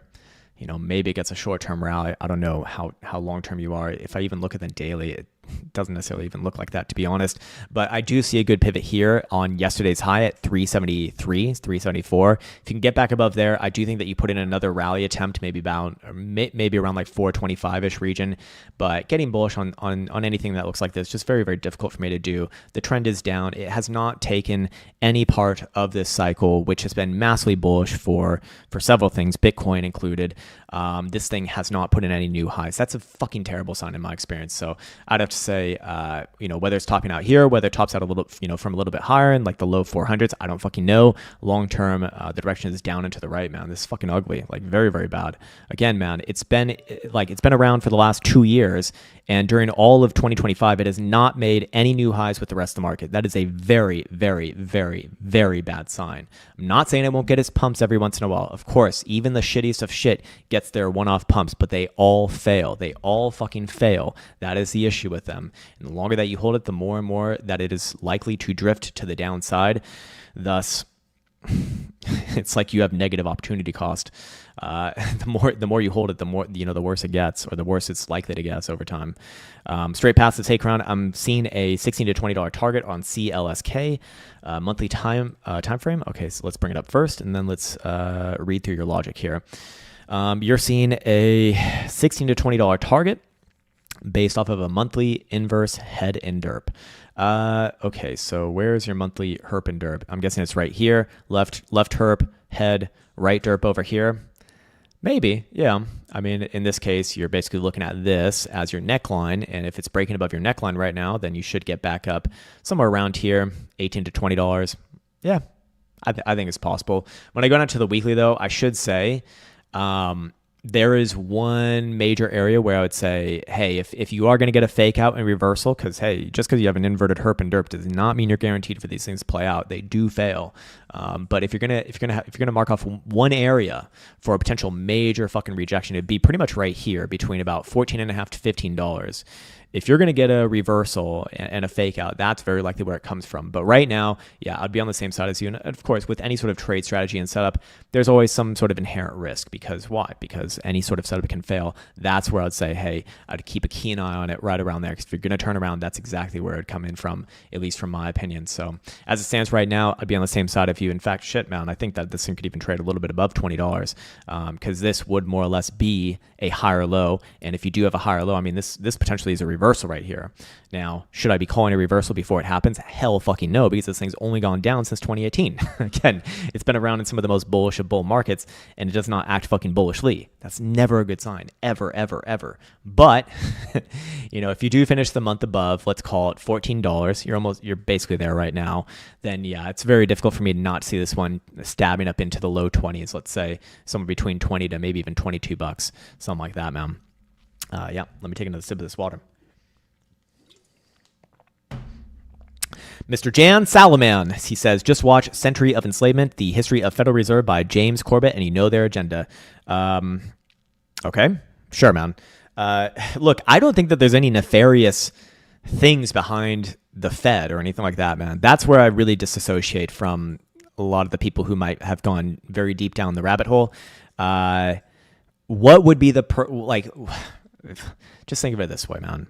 And I'm sure that you have some sort of deeply conspiratorial view on this, but why would the Fed want people to do worse than if they did not do worse? Like, a rising tide lifts all shit, man. The more people who are doing well in a society, the better it will be for everyone. That's kind of my point that I'm trying to make. So I don't know, are they really doing that? Or maybe we just don't understand, their full-on reasoning, and maybe we just don't have the full picture. I think that's a little more likely, man, because honestly, do you think it's a fucking secret that if most people are doing terribly economically, they are going to want to, I don't know, maybe overthrow the fucking government? So that's a big issue already. It's like you're already putting yourself in the hole, because the natural result of doing something like that is just going to cause people to rebel. So not fucking good, obviously. So why would you want that? And then two, actually, that's probably honestly the most important one. Do I even need to go to two? I mean, two would just be, again, a rising tide lifts all shit. But like the more people who are doing well, the more better is for everyone. You know, it's just that simple, really. So I really don't subscribe to those beliefs, to be honest, man. I think I understand where you're going with that. Maybe I should watch it myself just to see, but I really don't like shit like that because it twists and turns so many things to make logic out of it instead of just going with the most plausible explanation, which is they don't know what the fuck they're doing.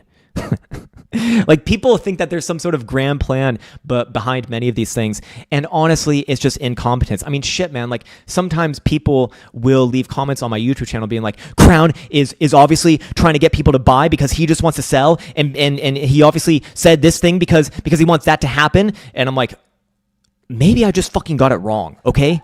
Maybe I just got it fucking wrong in a game where it's impossible to be fucking perfect, huh? Like, shit, how do you come up with these explanations as if I'm like some all-knowing God? Like, are you crazy? Are you fucking crazy? Look, I will always give you my full and unfiltered opinion. I just might not be fucking right. And like I said, it is inevitable that I will be wrong because I go off of statistics. And statistics inherently will always favor the more likely thing to happen. But shit, man, if you are going with a setup that has a 60% probability to play out in the way that you think it'll play out, guess what? 40% of the time, you're going to be fucking wrong. If you play that setup out 10 times, about 4 of those times, you're probably going to be incorrect. It's literally baked in. It is literally programmed. Like, that's my big issue with these sort of things. Is like, you attribute malice to what is likely incompetence or just randomness or just again, like, you just fucking got it wrong. Like, that happens, man. That fucking happens. Anyways. Not so articulate myself today after not getting enough sleep, man. Even the coffee's not helping that much. Thinking about the name says SOMI, USDT, very short term. Okay, very short term to me means like maybe a 4-hour time frame. So I'm just gonna make it up for you, my man. All right, let's see. SOMI USDT. I guess this one right here. I don't fucking. Okay, it's literally less than a month old, man. What sort of real analysis do I have on this? I don't have a real analysis on this. Maybe there's another bullshit chart over here. No, it is literally the same chart. Look, if I had to call it, you're probably putting in a higher low right here. Maybe it drops a little bit lower to 118 or 119 first and then tries for a bounce. I don't fucking know. But I'm going off of such little here. You should not trust any analysis on something that is this new. Really should not. I can tell you where I'd get bearish on it for the short term. That would be below your Monday low. Why is that? Because that is your last higher low that actually matters. Over here, you kind of got a descending triangle going on, but I don't know how much that matters. Again, momentum is pointed up at the same time alongside low volatility.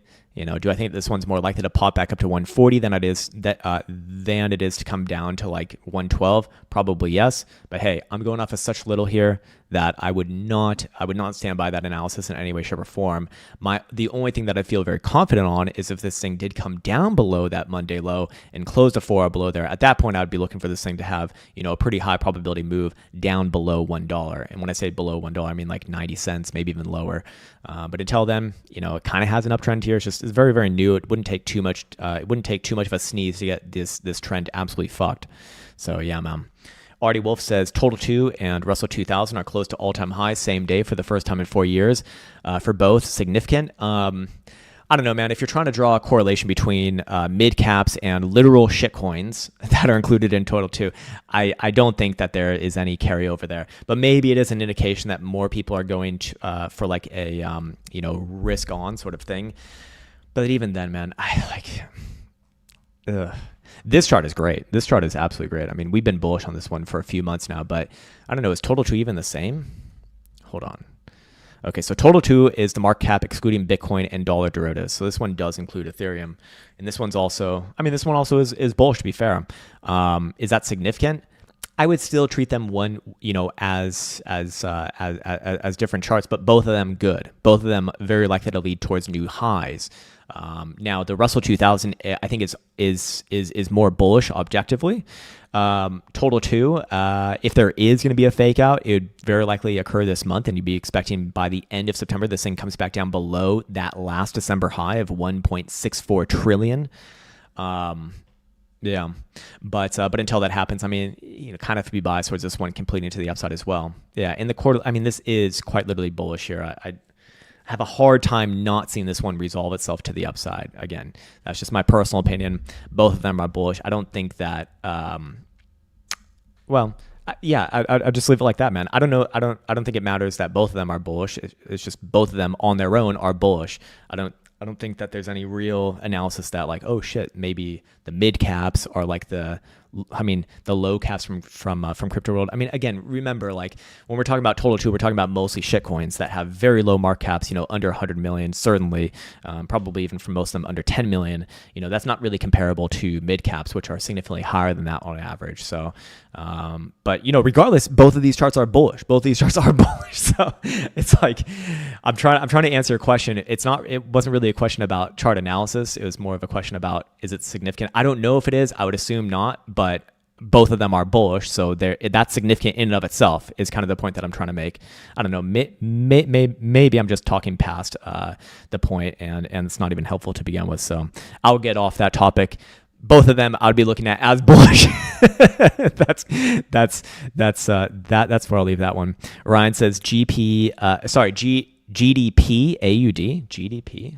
Wait, do you mean Great British Pound, not GDP? I'll type that in just to like see. GBP. Oh, that it? Wait, what?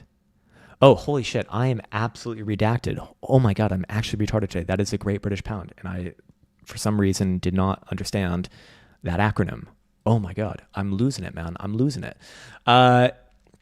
Really good place for another pullback here on the quarterly. Now, I don't know if that's relevant to you. You're on a weekly and a monthly.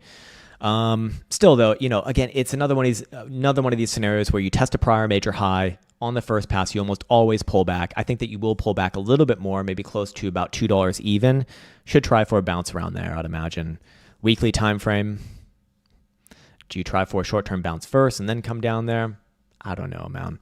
But ultimately, I do think that it comes down a little bit more.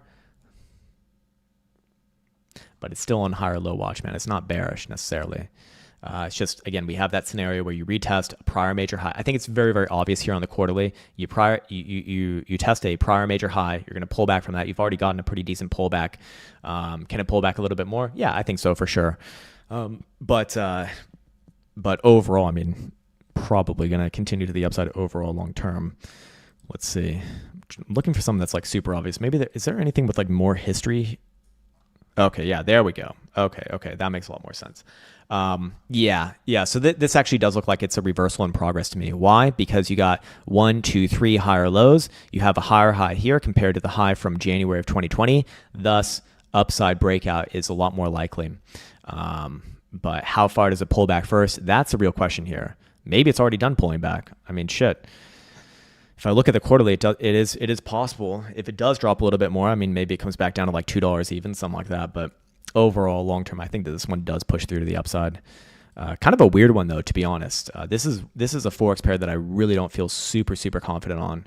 But like I said, if it does pull back more, $2 is what I'd be looking for. Yeah. Okay, cool. Assy says platinum short term. Gotcha. All right. Platinum, always difficult to spell for some reason. I don't know why. We'll go off of this one here. Anyways, platinum, I don't think we've looked at this one in a long time, so I forget my prior analyses on these. But overall, again, you have another one of these examples. You're popping up here, right? You're testing a prior major high before a breakdown. You pulled back on the first pass. You've already kind of played out that portion of it, to be fair. Now it's kind of stair-stepped its way up. So I would just generally be bullish on this thing as long as you're above that July low, which is 1260. 1266, Assy, 1266. As long as you're above there, I'm generally bullish. Looking for this thing to continue up and to the right. But don't underestimate how long this consolidation can take. I mean, again, this was basically a vertical move from April. Now it's just spending a few months going sideways. Yeah, I think that it will inevitably be going higher. But again, 1266 is the big line in the sand. As long as you're above there, I'm generally bullish. All pullbacks are higher lows. Below there, okay, maybe it falls apart, but I'll be biased towards this one. Again, going up and to the right. At some point, getting up to like 1700, to be honest with you. Maybe even higher. Because this does look like a really mature consolidation, and I should say accumulation between 2015 all the way till recently in 2015. That's a 10-year fucking long consolidation accumulation. I mean, for fuck's sake, do I think that the move is done after just 3 months of up? No, I don't. I don't at all. So yeah. But then again, you said short term, so I'm going like very high term time frame. I don't know, maybe this thing does just continue from here. Like I said, I don't have a strong opinion on whether it pulls back a little bit more or not. I think it's kind of irrelevant. Overall upside is the name of the game on something like this. Mr. Yao Neves, I appreciate that, man. Oh, sorry, no, I do see your comment. It's NVO, Novo Nordkist. Okay, all right, NVO. I can't speak. Already terrible. At least long term, it does have some history of going up. Actually, has a lot of history going up, but it reminds me of the UNH chart, the United Healthcare chart, or UHC chart. United Healthcare, yeah, United Healthcare, UHC. Look, you've come all the way down, very close to the monthly 200 simple here. Maybe it does brush that again, but overall, I do think that this is kind of a value area. If you're a long-term investor, anywhere in this red circle here is probably fine. That's a monthly look. Daily, I think that you probably do come back down into that red circle. You know, this is pretty nasty right here. Maybe maybe spike a little bit higher first and then come down, or maybe just come down from here. I don't know, but I think inevitably you do come down to that region and base there again. The closer it gets to the 200 simple, the better, in my opinion, which is all the way down at $36. You've already gotten pretty close there. Like I said, 45 was the low priorly. So yeah. My point is that, you know, you're probably putting in a low somewhere in this vicinity here. Is it, has it already put in the low? I don't think that this is like the macro low here or anything like that. I think it's inevitably going to do something like this. It's going to spike this area for a while, and then, you know, after we see a long accumulation, then it probably tries to get to the upside. But more or less, I think the overwhelming bulk of the downside is done here. It's just going to base in this region for a while, take its time, grind it out, and then, you know, after maybe a few years of accumulation, it tries to get to the upside. So yeah, that's what I'd say about that. Tom says, I know it's new, but okay. But on NYSE HNGE, daily, weekly. All right, man. I mean, look, if you know it's new, you already know I'm going to tell you I'm not going to have a strong opinion, but this is not that new, to be fair. It is new for a traditional market asset, you know, from May. If this was a crypto, it'd be like, I mean, it's like it's like a midlife type thing. But yeah, there's no daily or weekly, in my opinion, to really analyze on something like this, man. I see a consolidation on highs. You know, if it comes back down to $54, that's fine. If it comes down to like $53, that's fine. Anywhere in that pocket is fine. But below your August the 19th of or your August the 19th low, that's where I'd get bearish on this thing. Again, it is, as you did say, very new, so I just don't trust things like this. But I'd generally be bullish as long as you're above that low there. And in the short term, do you come back down to put in a higher low right here on the bottom side of this range? Yeah, possible. But again, no strong opinions on things that are this new. At least it does have an uptrend, so that I do like. It's just, does it spend a little more time consolidating here and then try some upside? Probably, yeah. Generally bullish as long as you're above this low right here. That's how I'd look at this one, man. Let's go with Corn Caesar AIN daily. All right, this one's a new one as well. I'm guessing it's probably a crypto. I don't know. Let's see. It is AI Network. Great name. Lots of narratives going for this one. And absolutely terrible chart. Holy shit, man. You get the worst chart of the day award. Tell him what he's won. You've won 5 red dildos and a fleshlight from the devil. Look, man, it's fucking awful. What the fuck? Is this really it? This can't be it, man. This is too bad. I don't know. Is it this thing? All right, this looks like an objectively different chart. But is it this thing? That's a real question. That's the problem with these things. When you don't give me more color on the actual name and what it is, I don't really know where to go with. I'm going to assume it's this because this is infinitely better than the absolute piece of garbage that we just looked at. Look, again, massive lack of history here. Holy shit. Massive lack of history. But at least you do have a daily uptrend, kind of. You got higher lows here. You're already approaching that prior high. I would be biased towards the upside, especially with momentum pointed towards the upside. You know, do I think this thing's going to pop up to like 20 cents and beyond? Probably yes. Probably yes. Just need to see a daily closure above about 16.5 cents. You're more or less there right now. I'd generally be bullish on something like this as long as you're above this low right here from September the 14th, which is 1146 on the price action pivots indicator. So yeah, as long as you're above there, generally bullish. Just let it float up to the right, man. Tom says, do you use crypto CC for rewards? No, I don't. I probably should, man. I probably should. The Gemini card looks pretty cool, honestly. It'd be good to get like an affiliate deal with them because I probably should use something like that. But yeah, I actually don't. I'm not saying that it's bad or that you shouldn't use it. I think it's actually quite a good idea. So yeah. Anyways, you're looking at nice. I'm very, very thankful that you indicated that it is a traditional market stock. ADI, symbol ADI, analog devices. Short term, local high probably comes down in the short term back to like 240 or so. But you're on a monthly, so that does not matter at all for you. Monthly bullish, very, very constructive, beautiful, beautiful, beautiful chart. This is exactly what you want to see long term. Absolutely gorgeous. More or less just put in another macro low in April where all of the strong things have done so and has already made new highs as of August. I think that it'll continue to make new highs. Maybe not this month, but probably October. I'd just generally be very bullish on this thing as long as you're above about 230, let's say. Just looking up and to the right, getting ready for a major macro reversal, or sorry, not reversal, literally the opposite, a continuation. Yeah, that's what I'd say about that. I would only get bearish on this thing below like 220 on a weekly, or let's just call it 220, even 230. I mean, you could even say 230 on like a weekly closure, but if you want to go by the book, it'd be 220. Ultimately, I think that this thing is just going to continue to do all-time highs, though, to be honest. Like that is a beautiful, beautiful constructive chart long term. All higher term time frames bullish. Chris Vela is looking at Leica versus wrapped Ethereum. Okay, all right. Well, it exists. It is there. It's somewhere there. It's exactly the chart that I would have expected. Amazing, just fucking great. Goes down and to the right and is now getting one of those one-off pumps that you typically see on these absolute dog shit pieces of amazing technology shitcoins. I really don't know, because at some point this rally will fail. That is an assumption that I would feel very, very strongly about. What else would I feel strongly about? Well, never going back above this high here. That's 23,000. Could it continue on this rally right here? Yeah, it could. It very well could. Maybe it does. And if it does, I guess the next major area of interest would be whatever this is right here, 10,000. I don't know what that correlates to. I mean, do we have a US dollar derivative for this one? Yeah, that helps a little bit more. It does actually help a lot more. Yeah.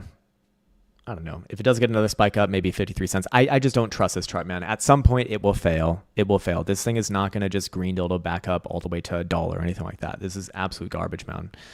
Absolute fucking garbage. It's been around since November of last year, has only gone down during that time frame, now getting a pity bounce. I think best case scenario it'll do, Chris Vela, is somewhere around 50 cents and then tops out again and comes back down. If not before then. Yeah. Happy to be wrong on something like this, but that's my opinion. Anyways, damn, really struggling with my water intake today. Okay, there we go. All right, Mr. Creighton C is back. He says, I know it's dumb, but I left some pics of Hungary I took in the Discord pit. Had no idea where to put them. Feel free to check them out if you have the time. You have been there. You already know it's great. Yeah, I mean, it's really, really beautiful, honestly. Many places in Hungary, especially Budapest, is like, it's so cool because when you go to Vienna and then you go to Budapest, you get to see cities that kind of like look the same, but one is more like war torn and the other one's like, Vienna's like, it's like Gondor, man. It's like shining white everywhere that you fucking go. It's like glowing white and just perfect and everything. And then you go to fucking Budapest, Hungary, and it's like boho type shit. But I don't know, man. It's really, really beautiful as well in its own way. You know, you get that sort of like old charm. You know, you still see like bullet holes from fucking World War II. Like it's really, really cool, man. I loved living there. Amit Grow. I don't know if I'd love living there at this age though, to be honest. Like that's like a college student place. I feel like Amit Grewell says, AVAX daily weekly. Will it retire my bloodline? Maybe if it kills you financially, then your bloodline gets retired by, well, natural selection, I guess. But anyways, it's going to retire your bloodline. I don't know. What do you need to retire your bloodline? Would you need it to make new all-time highs? Don't think that that's ever going to happen, to be honest, man. I think it would honestly be a great feat to even reclaim this high from December of last year at $54. Now, does that not mean that I think it can travel up a little bit more here? Yeah, I think I think it can. We have been looking for this one to get above about $30 as of recent, and it is above $30. Do I think it can spike higher? I actually do think it can spike higher. Maybe it spikes all the way up to like 40, 45 region and fulfills another trend line test here. I think that that's possible. It'd still ultimately be another lower high. So that's kind of the issue with something like this. But yeah, I'd have to extend target C upside now. Because if it was going to fail here, I feel like you'd already see it failing at $31 on the 200 simple. Instead, it's actually reclaimed that and is living well above there with only two and a half days left to go in the week. So I'd be more inclined to say no, it's not. It's unlikely to top out there. Probably reaches a little bit higher first, somewhere around 45-ish, let's say. Come back to it after that. That's where I'd be very, very much on edge for this thing putting in yet another lower high. Now, does that retire your bloodline? Maybe. I don't know. I don't know your situation. If you need like back above this high to retire your bloodline, don't know about that one, man. I wouldn't be betting on it myself. I'll put it that way, man. I'll put it that way. Cody says BMNR. Okay, BMNR. This is Tom Lee's shitcoin, and it's at a pretty precarious place right now, man. Looking at the price action pivot here, it's marking off significance from this high from June of 2023. And I would say as long as you're below there, this would be a great place for the next local high. Now, when I go to a weekly, this is not bearish. This is bullish. So I should not be bearish on this. And I should be bullish on it as long as you're above September 2nd low at about $40. So I would actually go with this interpretation of it. As long as you're above $40, I would actually be bullish on it. And your next breakout will be achieved if this thing can trade and close above 71 and a quarter. At that point, I think you should retest these highs over here. Shit, that's a big fucking move if that would happen. But the second that you come back down below $40 and especially close below there, at that point I'd say, hey, this thing is going to do what it's always done, which is just fail these rallies. You know, is this thing any different than a shitcoin? Probably not. I don't really know too much about it, to be fair, but I am skeptical about the guy who runs it. I'll put it that way. So yeah. But it, you know, technically speaking right now, yeah, it is bullish, and that is your higher low. So that is where I'd be pivoting off of, meaning that as long as you're above there, I'd generally be bullish. This is your next sort of breakout area of interest. But below there, it falls apart, like, and very emphatically so, unfortunately, because that is just the history of this thing is, you know, one pop and then drop the whole way through. It actually makes a lot of sense now why Tom Lee loves his shitcoins, because he's been doing this shit in fucking traditional markets since what? Probably since the early 2000s. Anyways, camera's off. Camera's on, man. Oh, it is off. All right. I guess it must have ran out of juice there. All right. Well, whatever. I guess I used it a little bit more than what I expected to use it yesterday. I was recording. Whoops, wrong one. I was recording the tax video. Yes, there we go. We'll get rid of it for now, though. Not relevant. Not interesting. The Journey of Questions says, we are pumping up right now. Define pump, man. Like, what? In what world is this a pump? It's going down. It's literally going down, man. Like, this is what blows my mind. Like, you must be on the fucking 5-minute chart. Even then, is this is your pump up? Like, this is the state of the market. It's pumping up, bro. It's rallied all the way from 1,116 to 130 all the way up to 116,450. We got a big fucking pump. I'm going to the moon and beyond. I'm putting on my fucking green dildos, my moon boots, and I'm buying Lambos all the way through. Hey, wait a second. We're right back to where we were an hour ago. Crazy, man. Yeah, it's a vacuum pump. It's sucking you off, man. What's up, Gallo? Yeah, sorry about that, man. Camera going to be dying right there, but we'll get it charged up another day. Frackman says, what do you mean? We just got rate cuts and we're not at new all-time highs immediately. Sell it all now. That's exactly right. We should sell it all now. I mean, shit, man, it really could be that Bitcoin is putting the swing high here. I mean, whoa. Okay, hold on. Guys, actually, I just recognized something that I had marked off here, but I completely have neglected. Bitcoin has stabbed directly into the 618 Fibonacci retracement here. That is the golden pocket on a bearish retracement. I guess if you are going to have a swing high, this is the best place to do it from. I would still personally, this is me personally, I would still be using Wednesday's low of 114,800 as a big pivot. But yeah, you know, there is good reason to believe that, hey, if you're going to get a pullback, this would be the right area for it to happen in. And we've had this area marked off in the red circle for many moons. Well, not many moons, but like a couple weeks now. So fair enough, I guess. Yeah, if you are going to get a pullback, this area would make a lot of sense. But again, for me, 114,800 is a big number to be aware of. It's over, guys. Everything is going down. Time to go home. That's right. It's not up if it's not up in a straight line with no down ticks the whole way through, then it's bearish.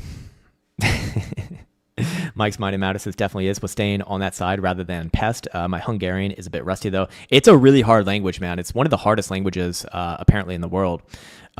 Since the grandparents passed away, Hungarian community is South Africa. Oh, in South Africa is small and widespread. Okay, you're actually from Hungary. Hungary. Wow. Dumb crown. What's up, Nova Sparks? How you doing, man? Yeah, we're probably on the back, or we're on like the last few minutes of this stream. NA is asking for a Pendle. We can do Pendle. Yeah, that's actually the issue, Gallo, is that the camera, you can't charge it while also using it. Unfortunately, it's really, really weird like that, man. But when you use a DSLR, you have to, there's all these sort of special things you need to do. It's a little bit inconvenient, to be honest, but the picture is much greater. Anyways, Pendle, depends what time frame you're looking at here. You know, if you're looking at the weekly, this is the big inflection point, 435. Again, price action pivot, showing it right here, 435. As long as you're above there, it's okay. Short term, do I think that you're coming down? Yeah, I do. Do you come all the way back down below 435? That's the bigger question. This could easily be a consolidation right here and then continuation, because these aren't necessarily like bearish charts just yet or anything like that. I mean, shit, it's closer to the high than it is to the low. So I'd be using that as like a big bias pivot. What is a Pendle? That is a good question, sir. It seems to be a very highly esteemed technology in the cryptocurrency land space, in which you put money in and then you get money out, apparently. Something like this. Who knows? Yeah, it's a really, really hard language. Bitcoin and Ethereum seem to be in sell programs now. Are they in sell programs? You mean it's just going down? It's like it's a complicated way of saying that it's going down. I mean, it very well could be, man. I mean, like I said, if there is going to be a place to have a reversal and correction from, this area would make a lot of sense. I mean, because if it doesn't happen from here, I mean, Bitcoin's just going to go to new all-time highs. It's possible for sure, but fair enough. Again, for me, I will say it for the millionth time. Wednesday's low is a big pivot. Until then, personally, like to remain a little bit more cautious myself, just a little more conservative on this one. Did you catch the Canelo Crawford fight? I did see the highlights. I still need some time to like sit down and actually watch it, but honestly, I'm not surprised that Crawford won. Now, Canelo is maybe my favorite boxer out right now, but Crawford, I believe, is the most talented boxer, and he's just so fucking good, man. He makes people who are real legitimate pros look like they are a fucking novice, man. It's just really insane to do what he does at his level. And the fact that he can go from orthodox to southpaw, and you can't even tell which one is his natural hand, because I don't even think he knows. I don't even think that he knows, to be honest. He's just so fucking good, man. He really is. He's something special, and it's unfortunate that more people don't know about him, because he is a generational talent. He's unbelievably amazing. And Canelo's unbelievably amazing too. He's literally my favorite boxer, like especially right now. But fuck, man, if we're being honest, yeah, Crawford is certainly more talented. I was saying that before their fight. I wasn't sure if Crawford was going to win that fight just because he was lower natural size, but man, he proved that it does not matter in this case. Anyways, Tom, okay, we're going to end on this one, man. All good, Mr. Tom. I appreciate that, man. FLR, weekly, monthly. Let's check it out. This one's in traditional marks as well. Fluor, the Fluor Corporation. Let's go to higher term time frames first. And yeah, you're on weekly, monthly. I do think that it rallies a little bit more from here. Probably, I think that it will actually get back up to like 49 or so. Maybe not this, well, probably not this month, but in the next couple months, probably gets back up to 49. From there, though, I don't really have strong opinions on this. It's a very weird chart to me. It's very ugly long term, but in the short term, I would be biased towards this one rallying a little bit, filling this gap here at like 49, 50 bucks. More things point towards this popping back up here in the short term than it is to, coming back down below, let's say 37 bucks. So yeah, but would I say that this thing is like ready to, put in a real reversal and make new highs? That I would not feel comfortable saying on this. I'd want to see more price action first. So I'd only say a lot more likely to head back up to like 49.50 in the short term and then come back to it after that. Cause it's like, if you're going to get a rejection, that's very likely where it'll come from. Cannell was also extremely graceful in the loss. Yeah, he was. And he is a class act, man. I love Cannell. He's great, man. He's great. Yeah, he is. I mean, and again, he is extremely talented in his own right. Like, fucking hell, man. He really is. But Crawford is just, he really is special. He is a special guy that you just will we see someone like that again? I mean, fuck, man. Someone like that is just unbelievable. It's truly unbelievable. But yeah, I think we shall. Okay, let's see. Yeah, I think we'll shut it off right there. Okay, actually, maybe one last one from MicroStrategy, because I'm actually like quite interested myself in MicroStrategy. Let's see. So before, I've been saying MicroStrategy very likely down to low 300s. Well, look, man, it got to 315, and I was saying that when it was trading a little bit below or a little bit above 400 bucks over here. I would say that condition has been more or less fulfilled, because that's what you're quoting. Do I think it's possible to go lower? Yeah, I do. And if it does, I'd actually be looking at about 270-ish region, give or take a little bit from that number. But this area right here has a legitimate chance to be the next major low first. So I'd give this chance an area here. But then again, it's like you look at Bitcoin, right? And if Bitcoin does play out a correction here, then this one is undoubtedly going to lose this area. And at that point, 270 becomes, I think it becomes extremely likely, or 280, whatever it ends up being. But I'd want to give this area a chance right here first. That effectively is my $300 target low. Because it already got down to like 315. And again, we were talking about that when it was like a little bit above 400 bucks over here. So I would want to give this one a chance first. But hey, if you see Bitcoin below, let's call it 114,800, I think that's going to be a pretty good early indication that you will see this thing correct lower. Because the weekly, you can make an argument that, hey, yeah, this would be a great place for another higher low. The monthly, less so. The monthly, I would want to see a little bit closer to the yellow moving average here, and that's all the way down. Let's just call it 280 actually, something like that, man. Markets are closed anyways, aren't they? No, markets are open right now. Markets are certainly open right now, man. All good. What's up, Mr. Bear Nutrition? Good to see you, man. Good to see you. Alrighty, guys. That's where I'm going to, he didn't get his beef from Mexico. Yeah, he's had some issues with that in the past as well. He even did, what's it called? He even went vegetarian, I think, for a little bit of time. I don't think it worked out too well. I think that's also probably why he lost to Bivol. But yeah, Bivol is pretty impressive talent in and of himself, man. I actually trained next to Bivol. This is my biggest, boxing thing. I trained next to Bivol one day. He just rolled up to me in the gym and he started, hitting the bag next to me. I'm like, holy shit, is that Bivol? That's fucking Bivol. Like, what the fuck? That was a crazy day, man. Anyways, guys, it's been a nice little Friday morning here. I appreciate you joining me in on this slightly underslept and not caffeinated enough stream, but it's been a pleasure as always. Regardless, we'll be back on next Monday. Like I said, tomorrow or Sunday, one of these weekend days, I will release a very long video about tax optimizations strategies and all of that.